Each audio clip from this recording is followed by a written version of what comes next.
Okay, so we'll get started. So today I'm going to talk about stochastic approximation theory.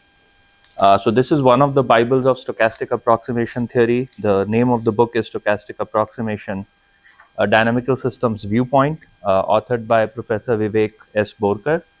Incidentally, 2 weeks ago, I was with the author having dinner with him and talking about stochastic approximation. So pretty timely. Um, so I'm going to be talking about chapter 2 from this particular book. Uh, but I think stochastic approximation as a theory has been studied in multiple books. So it's not like this is the only reference, but you probably will be able to find multiple references for the same topic.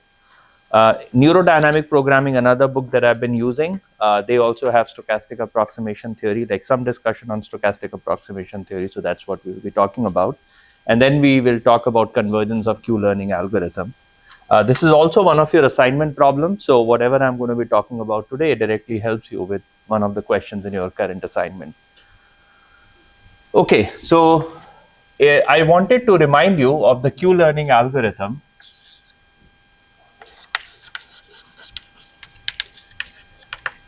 And the idea there is you have a trajectory I0, U0, C0, I1, U1, C1, and so on. And the way you update the Q function is Qt plus 1 IU is equal to 1 minus beta t Qt IU plus. This is something that's probably in your notes already, so you don't have to copy it down.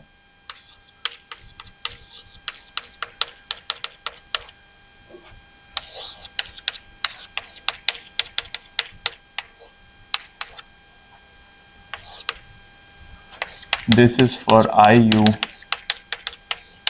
equals to ITUT, and then Qt IU for IU not equals to ITUT. So this is a problem, and one of the things we talked about in the previous lecture is as long as you're visiting all state action pairs infinitely often, so you have like a infinitely long trajectory, and within that infinitely long trajectory, you see the state action pairs, each state action pair infinitely many times. Okay, so under that condition and some more assumptions, which that other assumption is basically Qt has to be bounded throughout the process. So you can't have a situation where Qt becomes infinity at some point of time. So Qt's have to be uniformly bounded. So under those two assumptions, this algorithm converges to Q star, which is the optimal Q function. So what is stochastic approximation theory? So the convergence proof actually follows from stochastic approximation theorem. Now, original stochastic approximation theorem came from 1950s, early 1950s. But there are many versions of stochastic approximation theorem now under various assumptions. So I'm going to be talking about the assumptions from this particular book, as I mentioned at the beginning of the class. But supposing you are solving a problem where these assumptions are not satisfied, you can find some other version of stochastic approximation theorem that could potentially be useful to solve the problem. Okay, so what's the problem statement here? So I have a vector which updates, I have a sequence which updates as follows: xk plus 1 equals to xk plus beta k h of xk plus mk. Okay, so h of xk is a function, it's a map, and mk is known as a martingale noise sequence.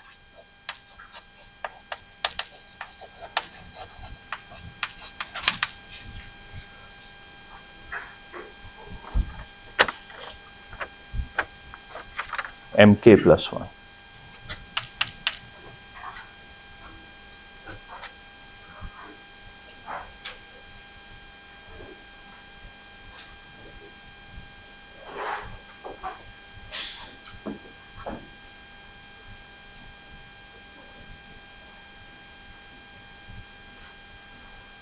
Okay, so what we are doing, what stochastic approximation theorem says, under assumption 1 to 4, xk converges to x star almost surely, and x star is a point, it's the fixed point of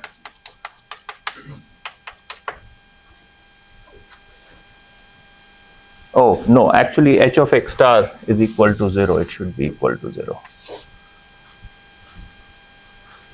Let me just check. I think it should be 0.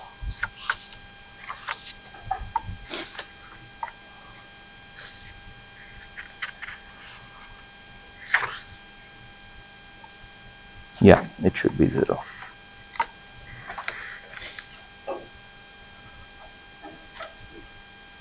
Okay, so it converges to a point where h of x star is 0. Typically h of x, remember we talked about Banach contraction mapping theorem. So typically h of x equals to t of x minus x. It shouldn't always be the case, but whenever you are solving a fixed point theory problem, you pick t of x minus x as h of x, and then you use stochastic approximation theorem to converge to that fixed point. And this is typically useful when you are doing simulation-based methods. So this is a simulation-based method. You're using samples in order to compute Q star. So that's where stochastic approximation theorem is most useful. Yeah. So what's the AS stand for? This one? Sure. AS. AS dot. Oh, almost surely.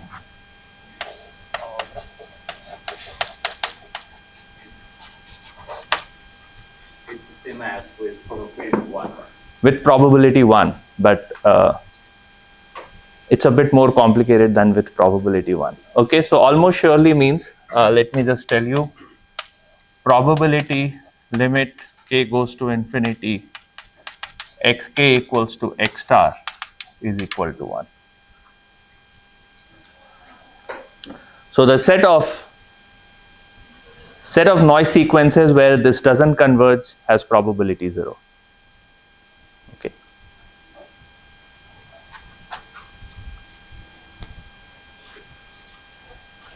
So this is convergence in almost sure sense. There is also convergence in probability, but this is a much stronger form of convergence. And so what I'm saying is this algorithm, assuming 1 to 4 holds, so I'm going to talk about what assumptions 1 to 4 is. This algorithm would converge to x star almost surely, where h of x star is equal to 0. Any other question? So in this particular case, let's get to it in a bit, but this h of xk has something to do with ct plus minimization of this minus qt. So that's where h of xk will come, and this martingale noise will come because of some expectation that we'll be taking. Okay, so what's the assumptions?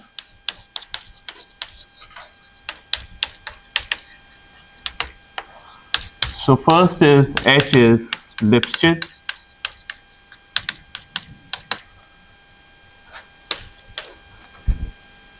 Assumption 2 is beta k is tapering.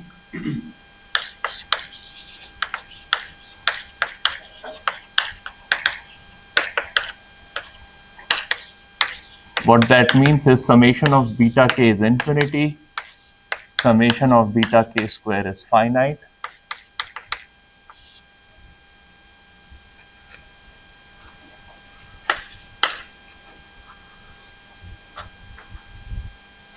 And naturally beta k is positive.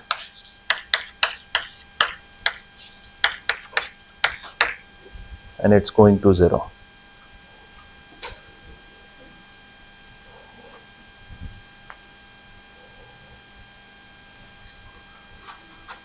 Third is mk is a martingale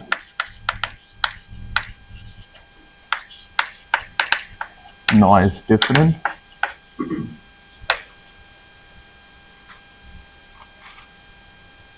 which basically means expected value of mk given x0 to xk, mk plus 1, m0 to mk equals to 0, and expected value of norm of mk plus 1 square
I wanted to just make a comment. This xk, x lies in Rn here. So we are talking about finite dimensional x's, not infinite dimensional x's.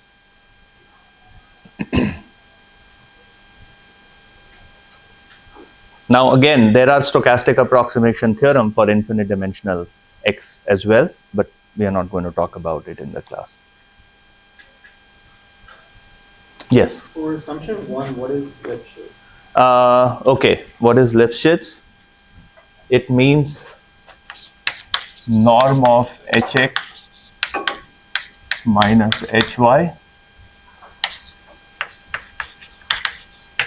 x minus y for some L greater than 0. So there exists an L such that if you take hx minus hy and you take the norm, it's less than equal to some constant times x minus y. And this holds true for all xy in Rn. Do we need L to be less than 1 or any? No, any L. Any positive, right? Yeah. Any positive number is fine. Is this, so if t is a contraction, is this a Lipschitz function? So the Lipschitz coefficient here is 1 plus the contraction coefficient of t. Okay, so this functions of this type, as long as t is a contraction, it's actually Lipschitz by definition. So Lipschitz function is something that I assumed you might have studied in your calculus class or something. So how many of you have not seen Lipschitz functions before? So I know you have not seen it, but okay, a few people have not seen Lipschitz functions before. So Lipschitz class of functions are somewhat well-defined, well-behaved class of functions. So it doesn't go to infinity very quickly. So let me give you an example of a Lipschitz function and a non-Lipschitz function.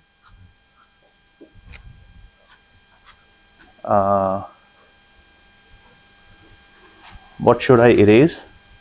Maybe I can erase this one.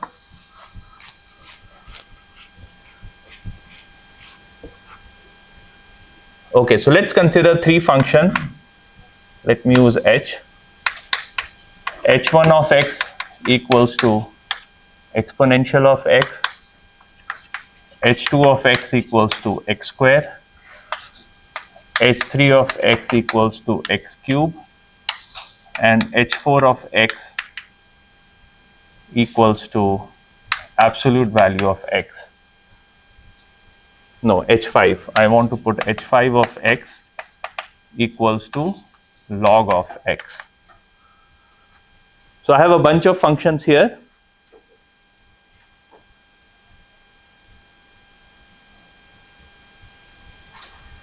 What can I say about h of x minus h of y? Non. This is typically equal to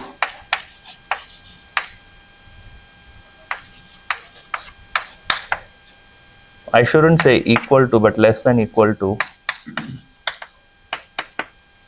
the derivative of the function h at some point x tilde, which lies in between x and y. So this comes from the Taylor series or mean value theorem, whatever is your favorite theorem, you can use that to establish this result. So all you have to say is, so Lipschitz functions are typically the ones where the derivatives are generally bounded. Okay. So let's look at each of these functions. Is the derivative of exponential of x bounded? Okay, it's not bounded, right? It goes all the way to infinity. However, if you pick x to be a compact set, which is between some unit interval between 0 and m, in that particular interval, this is bounded, right? So it's a Lipschitz continuous function if you're looking at a restricted domain, okay, if you're looking at a unit interval or if you're looking at an interval, bounded interval, but it becomes non-Lipschitz function if you're looking at the entire space, Rn, R in this case. What about x square? So what's the derivative of x square? It's 2x, right? So again, in a bounded domain, it is bounded, so therefore it's Lipschitz continuous. In an unbounded domain, it is not Lipschitz continuous. This is also not Lipschitz continuous.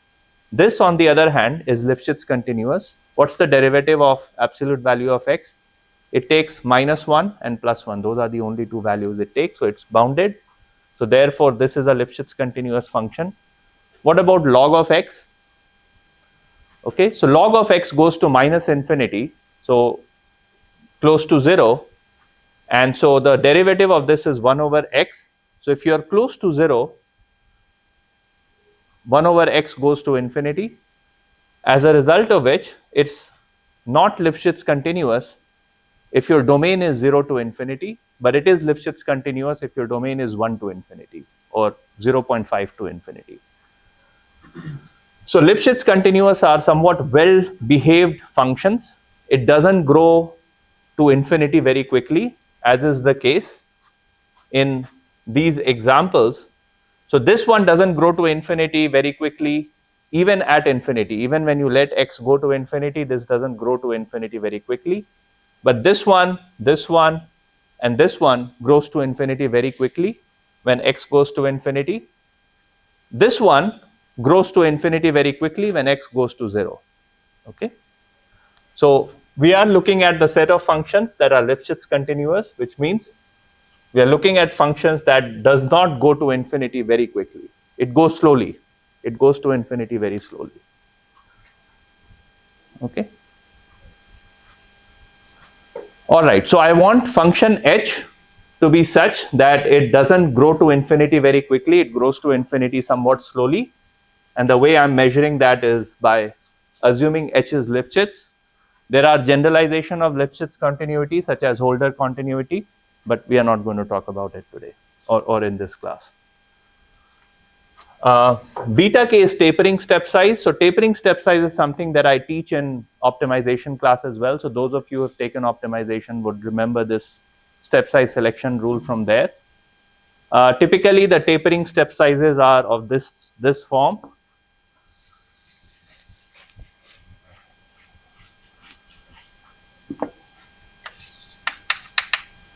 One over k, C1 over C2 plus k, C1 over k log k, C1 over k raised to 0.51, and so on. So these are the kind of step sizes that satisfy this condition. So if you sum it up, it goes to infinity, but if you square and sum it up, actually is a finite number. Yes. I noticed like K and bottom there, 0.5 Yes. Does the withdrawal count? Okay, wonderful, good question. So the question is why 0.51? It can be anything C1 over K raised to 0.5 plus epsilon. So what happens when you pick C1 over K to 0.5? Then beta K square is C1 square C1 square over K. This doesn't sum to a finite number. Okay, but when it is K raised to 1 plus 2 epsilon for epsilon greater than 0, then it converges to a finite number. Okay.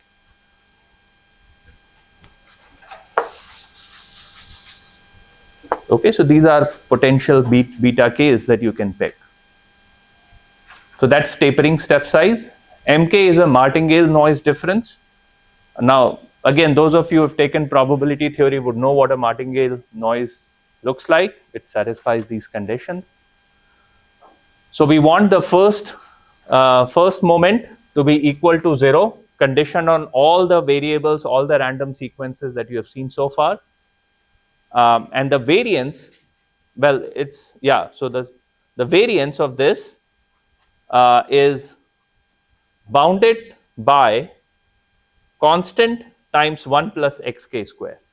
This constant could be arbitrarily large. It could be 1 billion, 1 trillion, it doesn't matter as long as it's a constant. Okay. And the fourth one is your simulation should not blow up. Okay, so supremum over k of xk should be less than infinity for all potential runs of the simulation.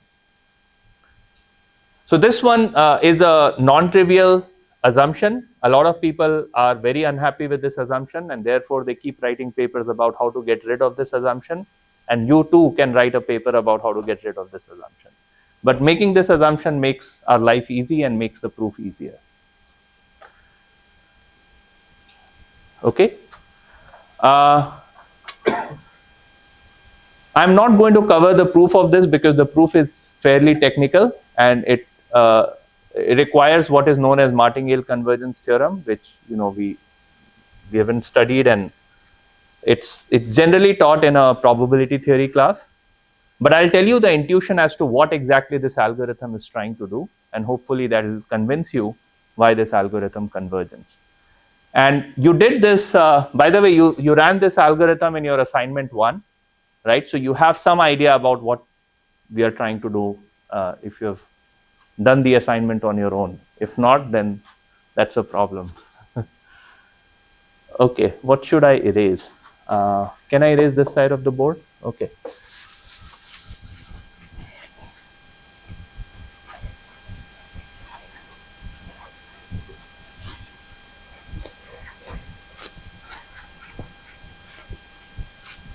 Again, the martingale noises are good noises because they have finite variance and they have zero mean.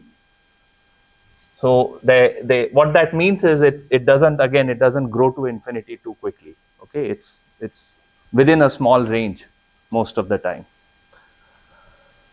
So what am I doing here? So I'm starting at x naught, and I'm going in the direction of x naught plus beta naught hx naught. But in the process, what happens is some noise gets added. Okay, beta k times beta 0 times m1 noise gets added. So instead of coming here, I end up coming here, which is my x1, which is x naught plus beta naught hx naught plus beta naught m1. It's a zero mean noise. Okay, so sometimes I'll go on this side, sometimes I'll go on the other side, but instead of coming to this point, I'm now at this point, and I run the algorithm again, and then I come to this particular point. Okay, and so instead of this is where I should have come, but instead I came to this point and I came to this point. This is my x2. this is my x3, this is my x4, and so on. Okay, so my algorithm is doing some sort of directed random walk. So it's not really a random walk, but it is directed towards a specific direction, and I'm doing some perturbation to that particular walk is happening, and then I'm eventually getting to some point in the space. So I'm going to construct two different continuous time signals, okay, and I'm going to study the properties of those signals. So the first signal is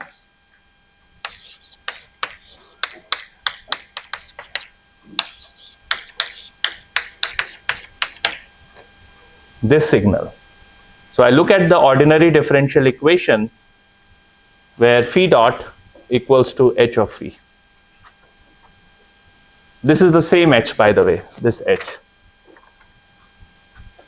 Okay, same h.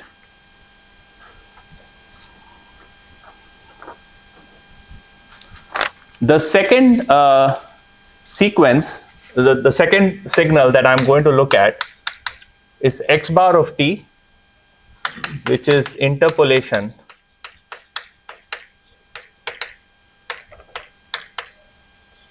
between xk and xk plus 1. Okay, so something like this. This point is my x bar of t. But the question is, what is this time t here? What is this time t here? I didn't define any time. So, well, this is, I'm going to define tk to be summation of beta. I've already used I have used j, I have used k. I need an index. I, j, k, l. L equals 0 to k. And this is interpolation for t between tk and tk plus 1.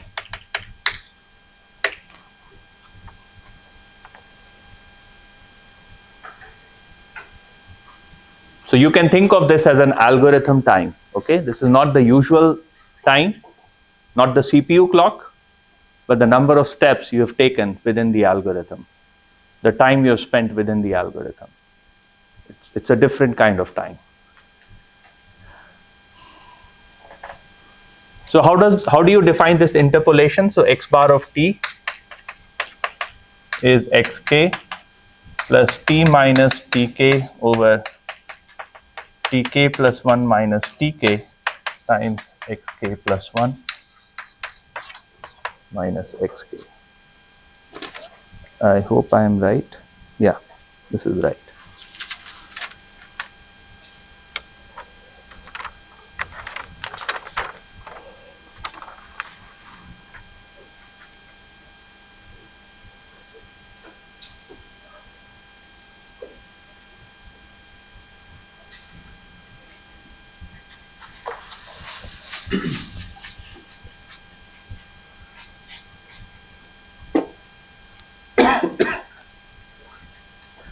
So my question to you is, when a dynamical system of this sort, when an ordinary differential equation converges to a steady state value, phi infinity, what exactly is h of phi infinity? Anyone remembers from dynamical system theory? Yeah, 0. So phi infinity is equal to 0. Only then the derivative with respect to time is equal to 0, and therefore the value of phi doesn't change. So phi infinity is actually the stable point of this dynamical system, this differential equation. Now, this comes from ordinary differential equations world. This interpolation is actually coming from an algorithm of this type. Okay, but there is some relationship between these two time signals, and the result is assumption 1 to 4 implies limit s goes to infinity supremum t in s plus capital T, x bar t minus pt equals to 0, almost surely.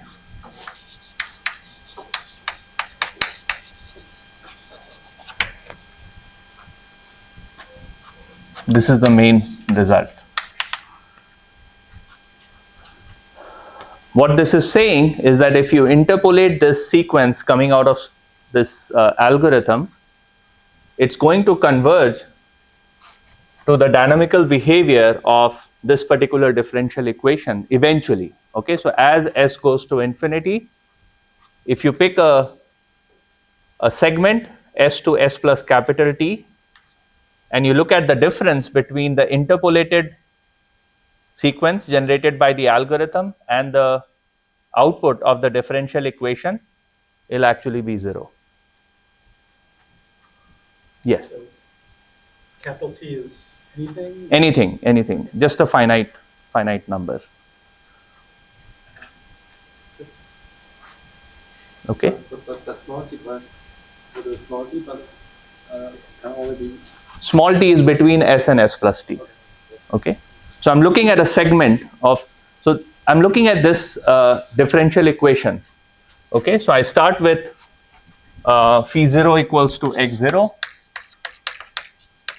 So I start from this initial condition, and if I apply this differential equation, it's going to give me a trajectory that looks like this. Okay, and this is my phi infinity. So I start with x naught, and I'm following this differential equation. It's a differentiable trajectory. Okay, so it's a smooth trajectory, and I'm converging to some point eventually, and that eventual point is phi infinity. And at phi infinity, h of phi infinity is equal to 0. Okay, which is the same condition required here. H of x star is equal to 0. So this phi infinity is actually x star. And what this interpolated sequence, so you see this, I've come up with this interpolated sequence, and what I'm saying is eventually this interpolated sequence will be very close to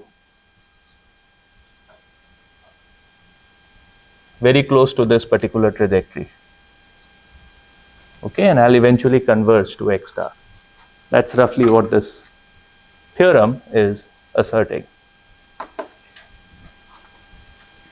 Okay. Any questions so far? Yes. I didn't know why the HP infinity equals to 0. Oh, because remember that this phi will keep getting updated as long as h of phi t is non-zero. As soon as h of phi infinity is equal to 0, then phi will no longer get updated. Yes. Right? So it's the stable point of this function h. Okay, so remember in control systems, I don't know how many of you took signals and systems or 3551, but we talk about stable system, and we talk about at stable system converges to 0 eventually, right? So this is something like stability of differential equations. Okay, except that in 3551 and 3050, this h is a linear function. Okay, now we are not talking about linear functions here. We are talking about functions of n dimensions. And it could be highly nonlinear as long as it is Lipschitz. We are in good shape. Any other question? Assume this phi t exists. Phi t will always exist. Always exists. Yeah, because it's a Lipschitz function. So from the theory of differential equation, which again we haven't studied in this class, but from the theory of differential equation, if h is Lipschitz, this differential equation is well defined. Okay. Yes. Right. So phi infinity will always exist because this would be a stable differential equation. Okay.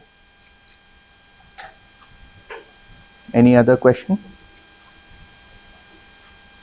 So in the context of reinforcement learning, like I mentioned, h of x is t of x minus x, where t is a contraction operator. And what generally happens is in contraction operators, like I had mentioned, we have a unique fixed point. So there is only one x where h of x star is equal to 0. Yeah. So this also depends on the variance of the martingale noise. It does depend. Well, the norm of x goes to 0, or no, because h is going to no, so x is not going to 0, right? So x is going to feast x star. This x sequence is going to x star. So x star doesn't have to be 0. Okay. But as long as the martingale variance is bounded, you are in good shape. Remember your steps, beta k is going to 0. So eventually martingale is not creating too much of a problem for this algorithm. Same question? Wow, that's amazing. Oh, I see. Okay. I went earlier. Okay. I'm slightly more Okay. Thank you. I have a question. Yes. Data K, in the real world, there's some how can we determine the work data K? Okay, a good question. Very good question. So his question is, how do we pick beta k? What beta k is appropriate? The answer is trial and error. Okay, so if you learn the dark art of training algorithms, you also learn in the process the dark art of picking the right step size for your problem. Okay, so this theorem was proved using tapering step size, and I gave you some examples of tapering step size. Can someone tell me what exactly do we use in real world for picking the step size? Anyone knows? Constant, small constant is. A small constant, but then what do you do with that constant? In my experience, a small constant sometimes works. Then it's okay. Okay. Then So, if you know that I will try this. Okay, For so- 1 over n. right. So he picks a constant beta k, and if it works, he's happy. If it doesn't work, then what do you do? 1 over n over 1 over n or whatever, right? So you pick one of those step sizes. Okay. Anybody else has trained stuff before in the class? Yeah. Yes. You do like some annealing algorithm or something for like, I don't know. Not quite annealing. I mean, you don't want to spend too much effort into picking beta k. So what? Yeah. Huh? If the step size doesn't work, then you'll probably go down how that reacts. Right. So so the first step size you pick is by trial and error. So you pick a specific beta k equals to 0.1. If it works, great. If it doesn't work, you reduce it or you increase it or whatever. Generally, you don't increase it, you reduce it. If things are going to infinity, it means your step size is too big, right? So the fourth assumption is not getting satisfied. So you pick a smaller beta k. But remember, in practice, what generally people do is they pick a constant step size for maybe 100 iterations, and then they reduce the step size. And they use the reduced step size for 100 iterations, and then they reduce the step size even further, and so on and so forth. So generally speaking, you don't pick 1 over k. What you pick is constant step size for a for a certain number of duration, and then you change the step size. Besides also a tapering thing? Technically, it would satisfy the conditions for a tapering step size because it doesn't have to be going to 0 at every point of time, as long as over very long periods of time, summation of beta k equals to infinity and summation of beta k square is less than infinity, you are fine. So as long as these two assumptions are satisfied, you are fine. Okay. But remember, these two assumptions are required if you want convergence in infinite time steps. How many people are going to live here until infinity? Not many. I mean, actually, no one. So basically, you have to truncate the algorithm at some point of time, and say that okay, I'm close to the optimal, and then in that case, you're never actually going all the way to infinity. Okay. Any other question? I Yeah. have a question. So Yes. This theorem, what is the relationship between this theorem you said x bar t and the phi t that has is becoming closer to phi t with convergence of the original xt? Right. So remember that eventually x bar t is converging to the limit of this particular algorithm, because x bar t is constructed by linearly interpolating this algorithm. Okay.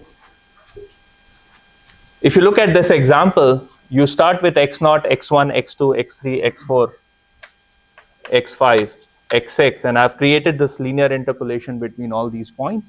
And all I'm showing is that if you look at the iterates, those iterates are very closely tracking this dynamical equation, eventually converging to x star. Okay. Question? Okay. So this in essence implies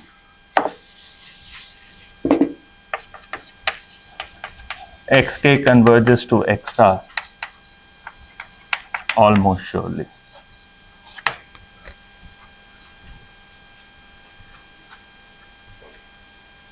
Now we want to apply this to the Q-learning algorithm. So let's do that.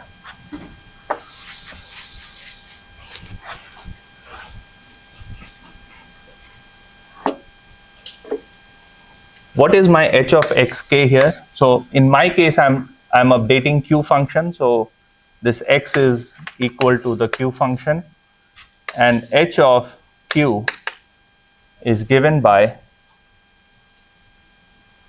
expected value of C I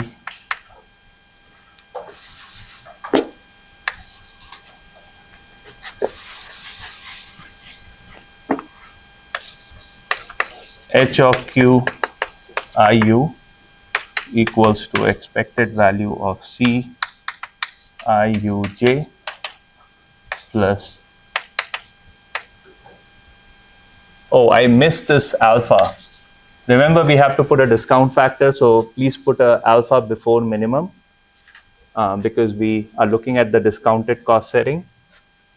So just wanted to draw your attention to this alpha. So I have alpha u prime q of it plus 1 or q of j q prime minus q of IU.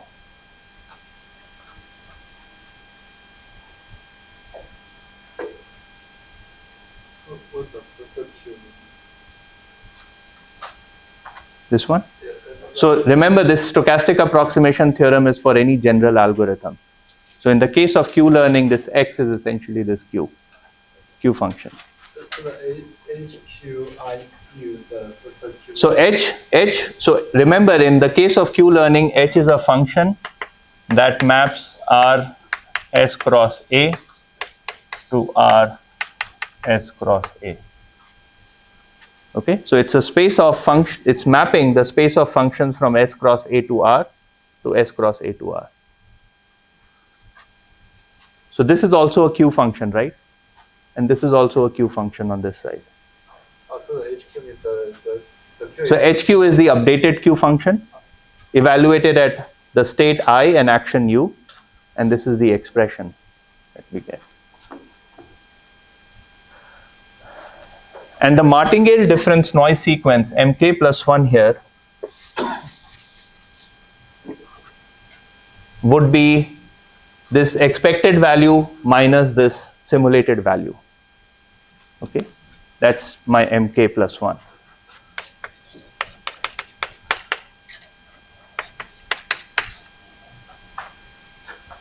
No, I think it should be simulated value minus the expected value. So Ct plus alpha min u prime q it plus 1 comma u prime minus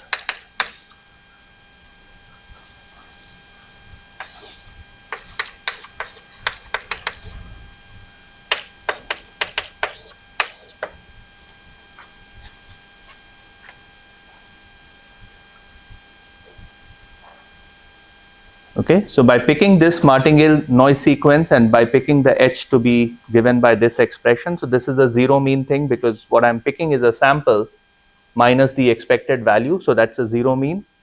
The variance is going to be bounded from above by some norm of q, and we are picking the tapering step size. So beta t was a tapering step size here, as a result of which Q learning algorithm converges eventually to Q star. So this algorithm converges to Q star under, as long as supremum over all k, Qk infinity is bounded.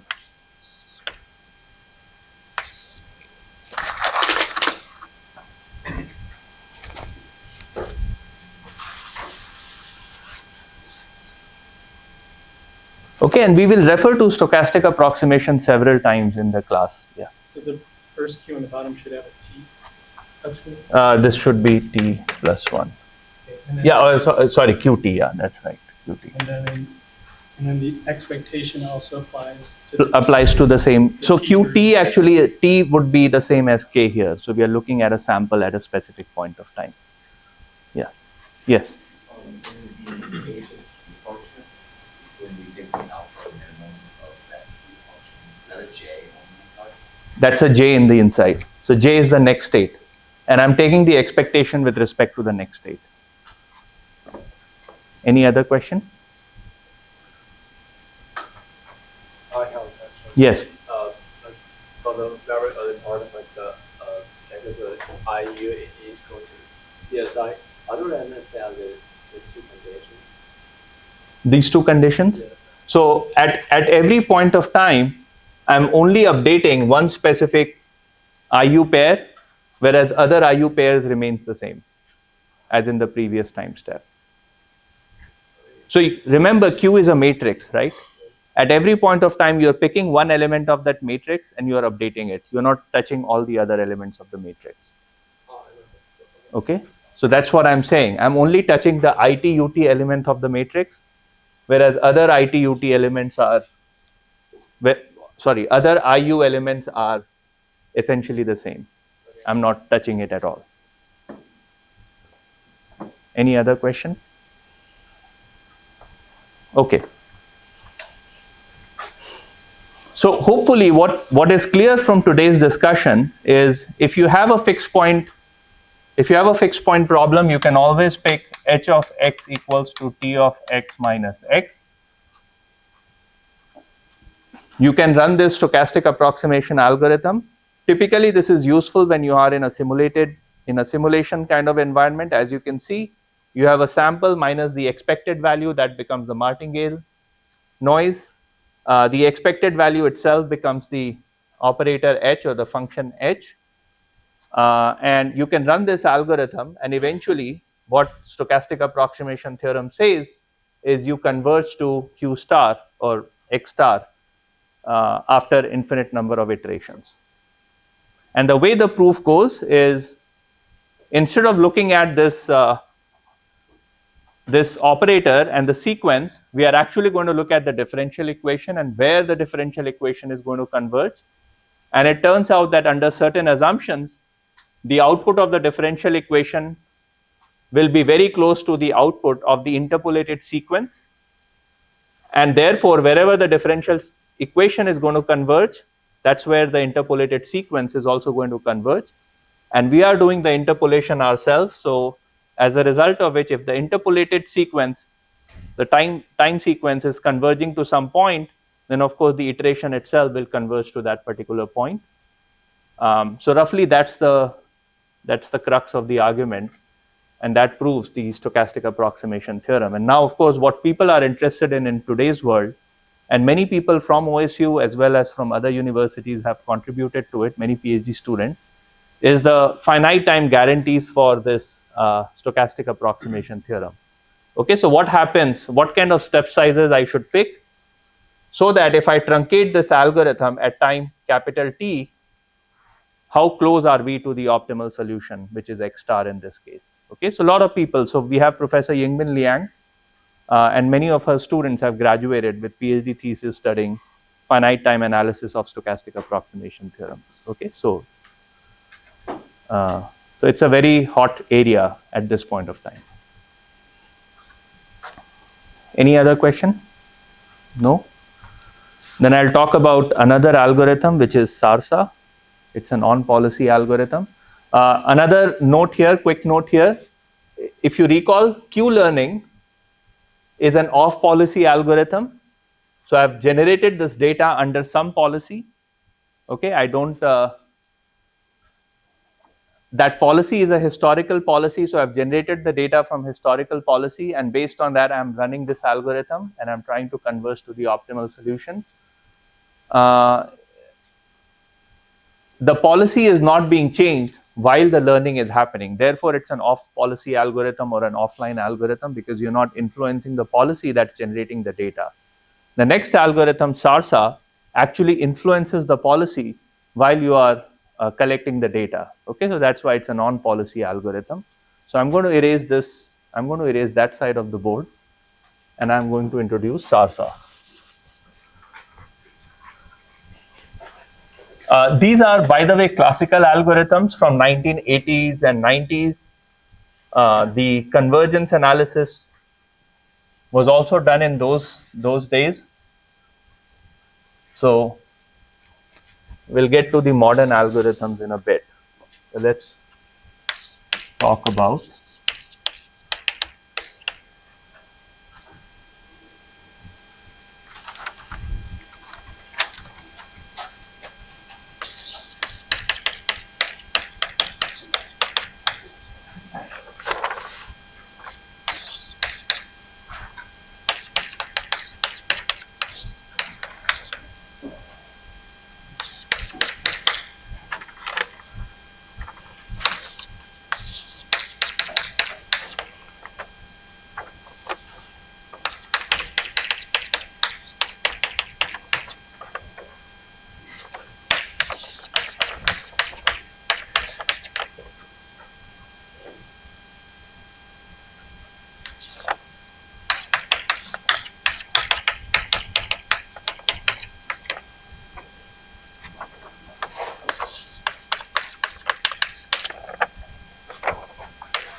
So this is an on policy.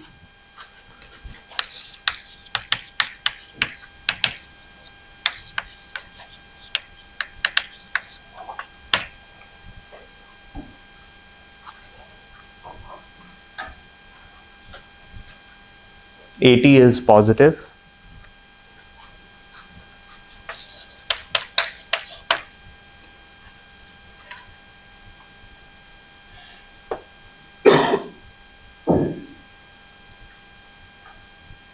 Yeah, and AT is generally going to infinity as t goes to infinity.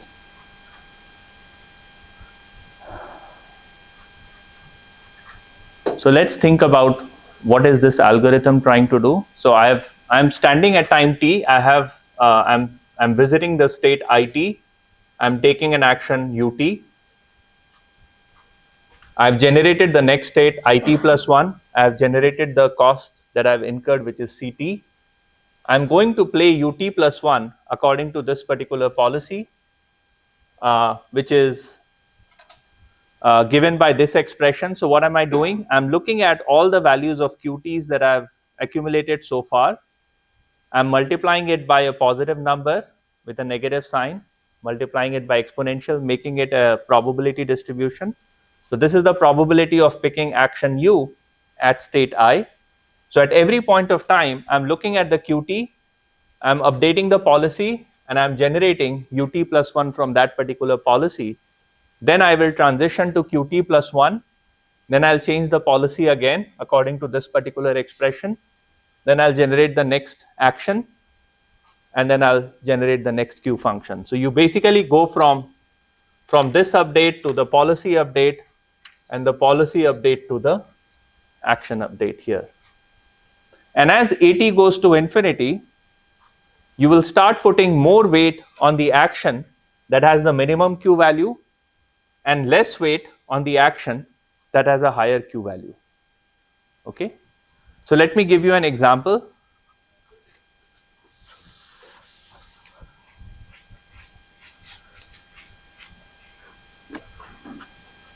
So let's say Qt of I U1 was 1 and Qt of I U2 was equal to 2, and let's pick AT to be 1000.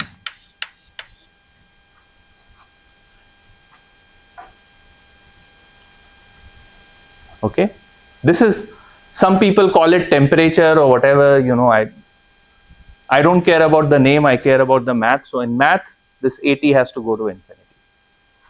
Okay, some people might, if you read some books or papers, they might call it a temperature variable or whatever. That's fine, whatever they want to call it. So if this is the case, let's see what mu t of u1 given 1 is. It's exponential of minus 1000 over exponential of minus 1000 plus exponential of minus 2000. What is this value approximately?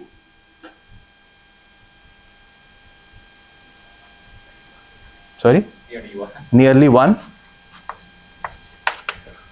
Right? So exponential of minus 1000 is a very large number in comparison to exponential of minus 2000. So mu t is putting all its weight on u1 and very little weight on u2. And as you can see, observe in the Q function, the Qt of u2 is marginally higher than Qt of u1.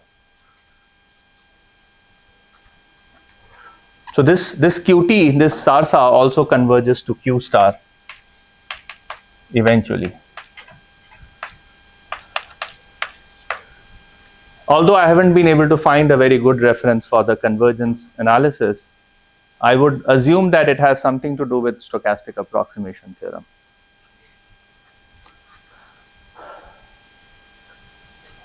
Okay, so SARSA is an on-policy algorithm. So what you have is an off-policy algorithm where you've generated the data from some previous experience, and you're using that to update the Q function. SARSA is an on-policy learning where you're using the Q function to generate a policy, and you're using this policy to generate the next action. So you have to have some sort of simulator or some sort of real-world way of influencing the next action. Okay, so if you are a data scientist at New York Times, you can change the layout of New York Times, assuming your supervisor is happy with that. You can change the layout of New York Times, and you can apply this algorithm.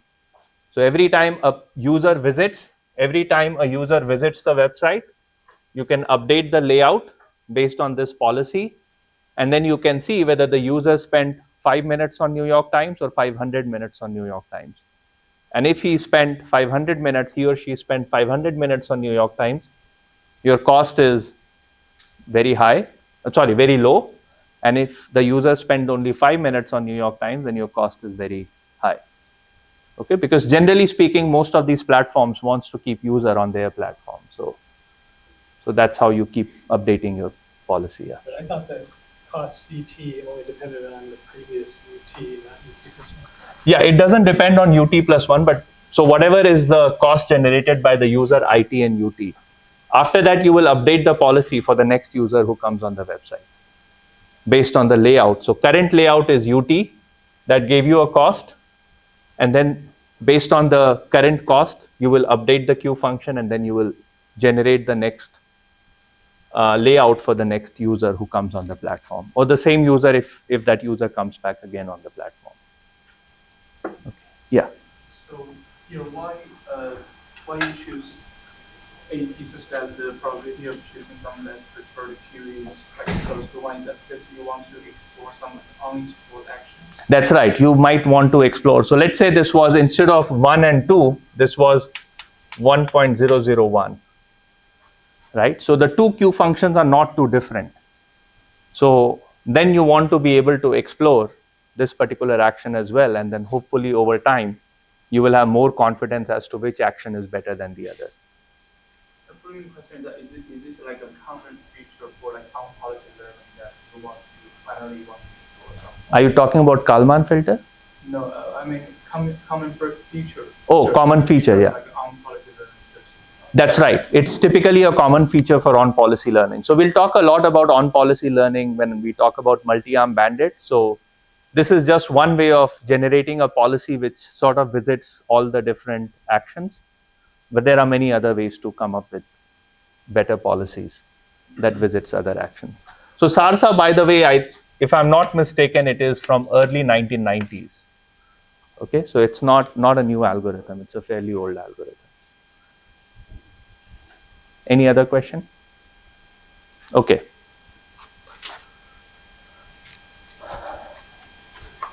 The next algorithm that I want to talk about. So just a side note, not related to this, but right now Google, Microsoft, all of these companies are working on figuring out what the new layout post LLM world, what the new layout of search engine is going to look like. So the problem that I'm talking about, which is figuring out what the best layout for getting the maximum ad revenue is not, it's still a hot problem at this point of time, which is how do you lay out post LLM search result so as to get maximum ad revenue. Okay, and it's a battleground right now for OpenAI, Microsoft, Google, and of course New York Times and Wall Street journals and so on and so forth. How do you lay out the website so as to get the most ad revenue?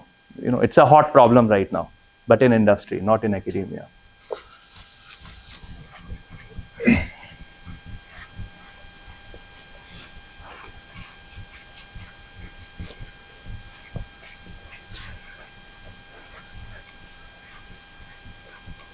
Another side comment, at some point of time back in 2006 or 7, Facebook was trying to figure out what the best color combination for Facebook should be. So they had like 3 or 4 different shades of blue, and they looked at how much time people spent on Facebook with different shades of blue, and then they picked the shade of blue which is, I don't know, attracting more number of users.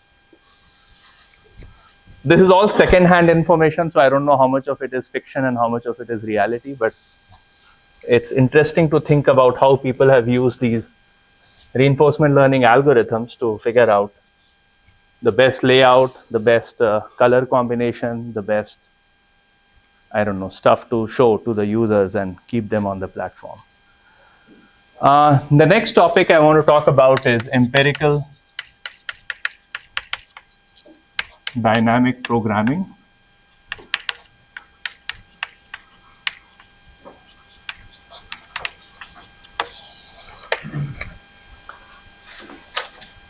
So in empirical dynamic programming, the idea is that you have a simulator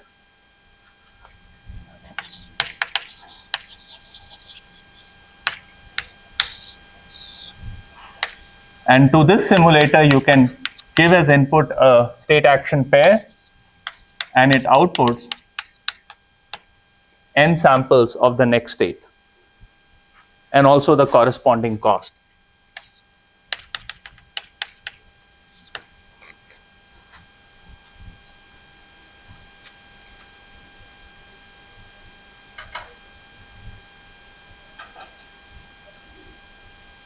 Now the question is, I want to update the value function.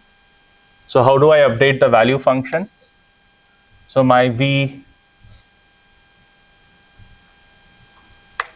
k plus 1 I would be given by, let's see, in the value iteration. So let's go back to value iteration algorithm.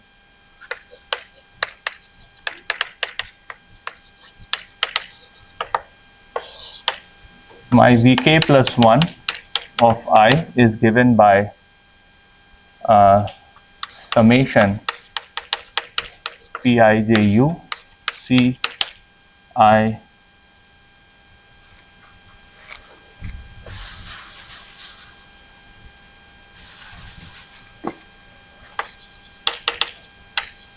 minimum u in ui summation j piju.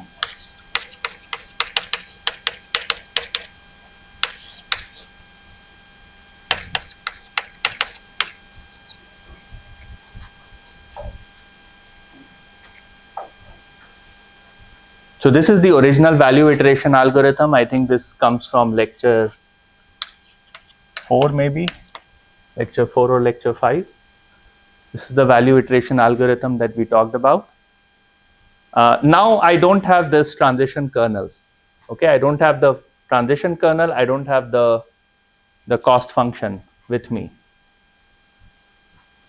But I have a simulator where if I input the state action pair, it gives me what the next state is going to look like, and it gives me what the next cost is going to look like. I can generate n samples out of n samples of the next state and the next cost.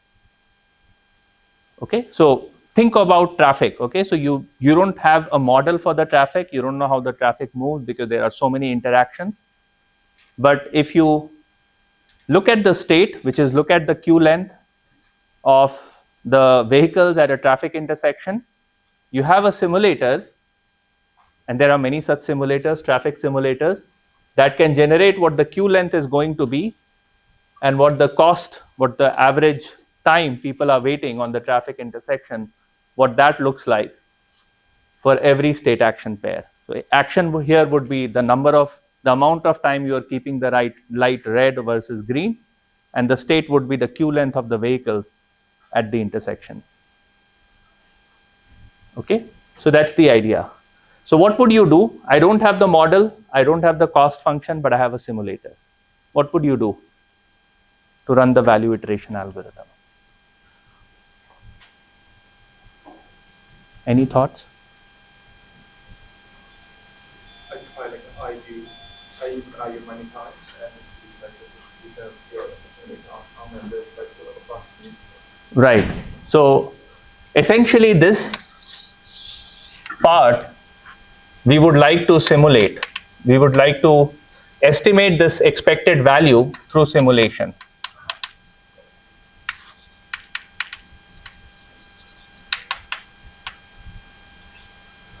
Okay, so this is estimated through simulation. And how do you simulate? So remember, we are looking at an expected value of a random variable x, but I don't know what the distribution of x looks like, but I have samples x1 to xn. How do I estimate x?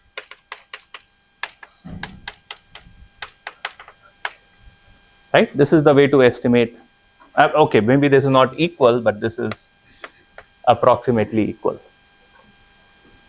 Okay, so that's what empirical value iteration or empirical dynamic programming, it uses this particular idea. So I'm trying to come up with the expected value of this expression, but because I can't come up with an expected value, I don't know the model, I'm just going to take the sample average approximation of this. So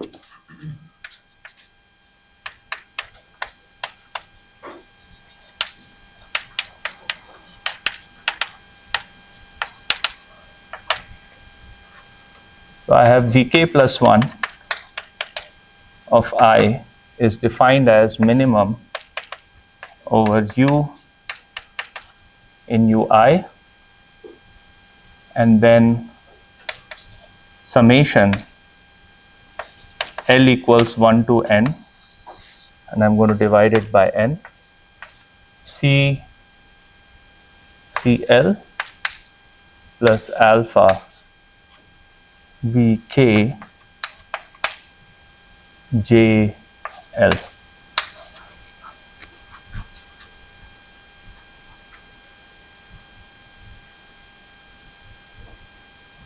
So I'm looking at the cost that is accrued plus the estimate of the future value that I'm going to accrue. I'm going to take the sample average instead of the summation over probability distribution. I'm going to minimize over all u, and I'm going to give it a name vk plus 1. That means for each action, we do n. That's right. You will do for each state action, yeah, for each state and for each action, you will do multiple such simulations. Then you will take the min, store it in vk plus 1, and you will do it for every possible state action pairs. Okay, so it's pretty intensive, but the good thing here is that these simulators could be distributed across servers. So you have the same simulator, same version of the simulator, you run it over 1,000 servers or 1,000,000 servers, and then to each server you will give it an input IU pair, and it will do the simulation, generate this, and send it back to your server where you are keeping track of vk plus 1. And then you broadcast that vk plus 1 to all the servers, or maybe you just store it in local memory, because all you care about is these samples that comes from those simulators. Okay, so this algorithm doesn't converge to the true value function, but what you can prove is, in this particular case, that vk minus v star greater than epsilon is less than equal to some delta n, and this is limit k goes to infinity. So in probability, vk is close to v star with high probability, and that probability depends on how many samples n you are picking at every point of time. So this is the kind of guarantee you get from empirical dynamic programming or empirical value iteration. Okay.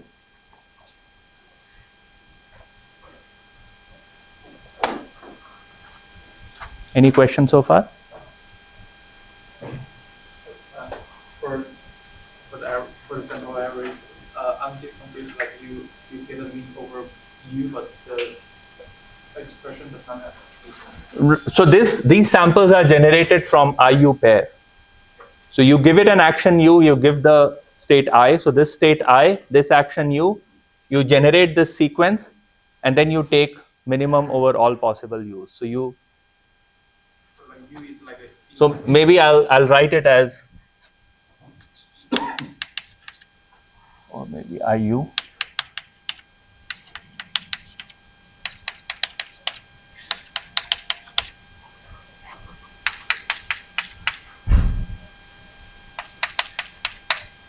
Now it's a function of I and U. Okay. I have a question. Yes, please. Since for empirical dynamic programming, since we already have the simulator, we can do SARSA for Q learning. That's right. The Q learning has better convergence geometry. So why will not? I wouldn't call it better convergence. So okay. What do you mean by better, right? So I want to get to V star as soon as possible. In real time, like I want to get it done tomorrow. So why we still use this one? Very good question. So remember, Q learning learns from a single sample path. Okay, so you have to have a single sample path in order to learn the Q function. Same thing happens with SARSA. There is no way to do, at least in the traditional SARSA, there is no way to update it for multiple I's and U's at the same time. So these are single stream algorithms. In this one, if you have 1,000 servers, you can leverage that to speed up the computation. So now you spend more in energy, you spend more in servers, but you get the results much faster in comparison to Q learning and SARSA. So, it can convert faster. What? This one? No, I mean, what do you mean by faster is like it can Use parallel. In real time, like empirical value iteration would converge in 10 minutes, whereas Q learning will take 5 hours to converge. Yes. That's what I mean by converging faster. But then you are also using more resources.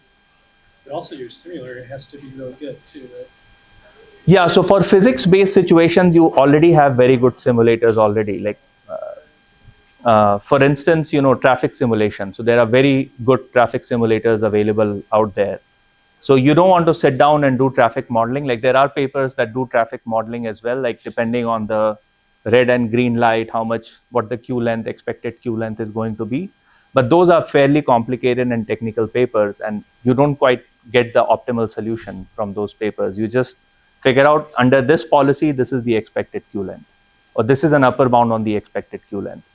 Now, if you were a traffic engineer and you have this tool where you have the simulators available from some open source software, why do you go through all this complicated queuing theory, diffusion approximation sort of results which nobody understands and nobody can do, and just apply this algorithm and try to get some optimal solution fairly quickly? That's roughly in a nutshell what the idea here is. I just want to make sure, Huh. you just said about this, the advantage of empirical dynamic programming is that you can utilize parallelism, right? Parallelism. Okay. That's right. That's right. Not the only algorithm to exploit parallelism. You can create parallelized Q-learning, parallelized SARSA, and all that stuff. But this is all historical development, right? So this is coming from 2005 to whatever 15. That's when this algorithm was, because at that time, remember, at that age, a lot of open source simulators started coming in. Okay, so there is weather simulator, there is traffic simulator, there is molecular dynamic simulator, there is a whole bunch of simulators that are available. And you wanted to exploit the simulators in order to speed up the computation of V star. Okay, so each era, by the way, the reason these algorithms don't come up in vacuum, right? There is some strength of that particular era, and the algorithms come because some researchers wanted to leverage um, the the modern, at that point of time, whatever the modern techniques was and the modern simulators were and so on. So if you go back to 1990s, just having a single stream of data was big enough. So you came up with Q-learning and SARSA. And SARSA was a revolution over Q-learning because now it's an on-policy learning, right? But if you go back to 2005, there are a whole bunch of computers are commonplace, simulators are commonplace. GitHub was just starting, so you could pull some simulator from GitHub and start running experiments on GitHub. So that's when this particular algorithm came up. And I spent maybe 10 years of my life studying these algorithms, this empirical dynamic programming. So that was my postdoc research. Any other question? Okay. So in the next class, I'm going to talk about temporal difference learning method. So in TD learning, what are we doing here? We are using samples to estimate Q function. We are using samples to estimate the value function. So in TD learning, we are using samples to estimate V of mu, okay? Just like we were doing for the lambda policy iteration. So how do you come up with evaluating a policy? So that's what TD learning is about. So I'm going to talk about TD learning in the next class, and then we will talk about multi-arm bandit algorithms. Okay, so multi-arm bandit is much more specialized, much more focused class of algorithms. So we'll spend one class on multi-arm bandit, and then we'll move on to some more complicated MDP algorithms. Thank you so much, and see you on Thursday.